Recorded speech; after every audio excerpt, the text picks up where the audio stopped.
राजकुमार जी बिलासपुर से।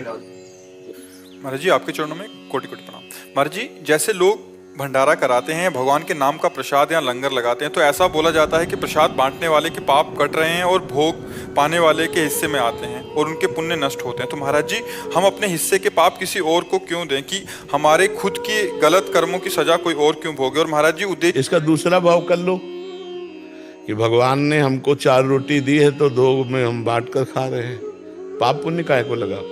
हमको कोई पाप नष्ट करने की बात है, हम अपने भगवान की आराधना कर रहे हैं। तो दियम वस्तु गोविंदम तुभ्यमेव समर्पये, हे भगवान आपके द्वारा दी ही वस्तु आपकी सेवा में लगा रहे हैं, तो वो पाप वाली बातें हटा दो। ये बात सर्वोत्तम है। तो दियम वस्तु गोविंदम तुभ्यमेव समर्पये, हे गोविंद आपने जो मुझे दिया उसी में से हम कुछ बांट रहे हैं। कोई पुण्य, हाँ कोई पुण्य का कोई पाप का झंझटे मत रखो, तो ये भगवत सेवा बन जाएगी। महाराज जी अगर करने वाले का कोई संकल्प ना हो, वो ये भाव रखे कि मैं अपने आराध्य देव को विविध रूपों में पवा रहा हूँ, तो ये और सामने वाले के किसी भी उस पे तो आएगा नहीं महाराज जी। हाँ, अब सामने वाले को ये ध्यान रखना है कि यदि आप गृहस्थ हो और तीर्थ या धाम आए हो तो ऐसे मत करो यार, ऐसे मत करो। तुम बाबा जी नहीं हो, तुम गृहस्थ हो। बिहारी जी के मंदिर में मिले, राधा वल्लभ जी के मंदिर में मिले तो ऐसे ले लो, किनका वो भी थोड़ा। ये भर भर के जो बढ़िया खीर और पकौड़ा और समोसा जो खा रहे हो ये ठीक नहीं है। तुम गृहस्थ हो, तुम अपनी कमाई करते हो, तो धाम आओ तीर्थ आओ, 2 को पवा दो, लेकिन पाने की इच्छा मत रखो।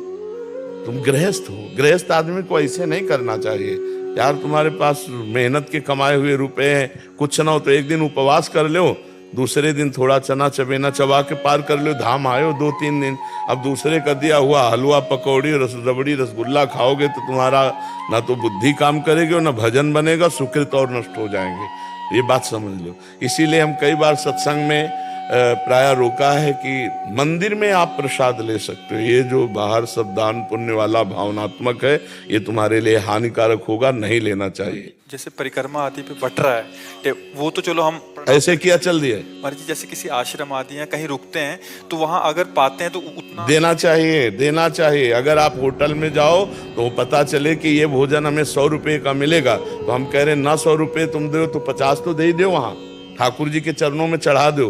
फ्री पा के मत आओ। अगर गृहस्थ हो तो तीर्थ धाम जाओ, कहीं भी फ्री पानी भी मत पियो। अगर पानी भी पिया तो 2 रुपया वहां रख दो। ऐसे चलना चाहिए। गृहस्थी तप के अंतर्गत ही आ जाता है महाराज जी। बिल्कुल बिल्कुल, इसको बहुत सावधानी से, इसीलिए तीर्थयाटन जो है सब कोई नहीं लाभ ले पाता है। तीर्थों में जाकर नशा करना, तीर्थों में जाके होटल बुक करके व्यभिचार करना, तीर्थों में गंदे आचरण, भारी पाप कमा के आ रहे हो।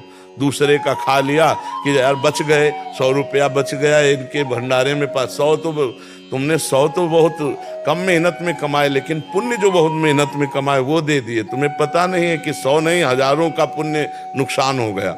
बहुत सावधानी से तीर्थों में जाए।